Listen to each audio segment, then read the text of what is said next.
আমার চাকরি প্রার্থী ভাই বোন, আজকের ভিডিওটি যারা দুদকের কনস্টেবল পদে পরীক্ষা দিবেন তাদের জন্য। সম্প্রতি দুদকের সার্কুলার প্রকাশ হয়েছে, যেখানে কনস্টেবল পদের 91টি পোস্টের সার্কুলার দেওয়া হয়েছে।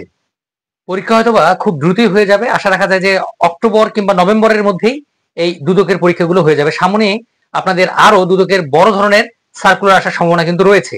আর এই দুদকের কনস্টেবল পদে চাকরির যে শারীরিক যোগ্যতা রয়েছে সেটা হচ্ছে যে ছেলেদের জন্য 168 সেন্টিমিটার উচ্চতা হতে হবে এবং মেয়েদের জন্য 161 সেন্টিমিটার, আর চোখ হতে হবে 6/6। আর পরীক্ষার পদ্ধতি হচ্ছে, এখানে শুধুমাত্র প্রিলিমিনারি পরীক্ষা হবে, যেখানে হচ্ছে 35টি এমসিকিউ দেওয়া হবে, যার পূর্ণ মান থাকবে হচ্ছে 70। এই 70-এর মধ্যেই পরীক্ষা হবে, যেখানে 35টি এমসিকিউ দেওয়া থাকবে। এই 35টি এমসিকিউ এ আপনি 70-এর মার্কসের পরীক্ষা দিতে হবে। কাজে এখানে যদি এই এমসিকিউ যে ভালো করবে, সে কিন্তু এখানে চাকরি পাওয়ার ক্ষেত্রে এগিয়ে থাকবে। আর এই 35টি এমসিকিউ এর মধ্যে যেমন বাংলায় থাকবে 10টি, থাকতে পারে আর কি, ইংরেজিতে 10টি, এবং হচ্ছে গণিতে 5-6টি, এবং সাধারণ জ্ঞানে 10টি থাকে।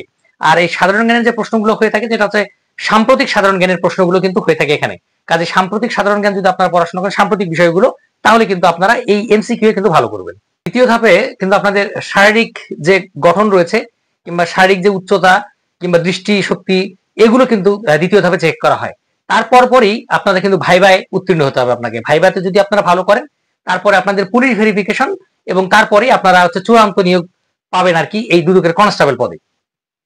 আপনারা যারা এই কনস্টেবল পদে যোগদান করবেন, তারা কিন্তু 17তম গ্রেডে এই কনস্টেবল পদে যোগদান করবে।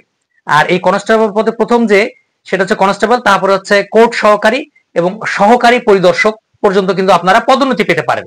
কাজে আপনারা মনে করা যায় যে কনস্টেবল পদে যে প্রবেশ করবে সে কিন্তু সর্বোচ্চ 10ম গ্রেড কিন্তু পেতে পারেন। আর এখানে যেহেতু রেশন সুবিধা রয়েছে এবং মেডিকেল টিএডিএ কিংবা অন্য অন্য কিছু অনেক কিছু সুবিধা রয়েছে, আপনারা সেই সুবিধাগুলো কিন্তু যারা কনস্টেবল পদে যোগদান করবেন তারাও কিন্তু পাবেন। তবে রেশন সুবিধা সর্বোচ্চ পরিবারের 4 থেকে।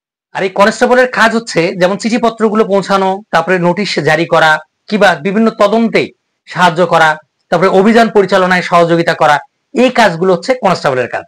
কাজেই আমি মনে করি যে এটি একটি লুক্রেটিভ চাকরি। এই চাকরিতে যারা যোগদান করে তারা কিন্তু আসলেই একটা ভালো সম্মান এখানে পেয়ে থাকে।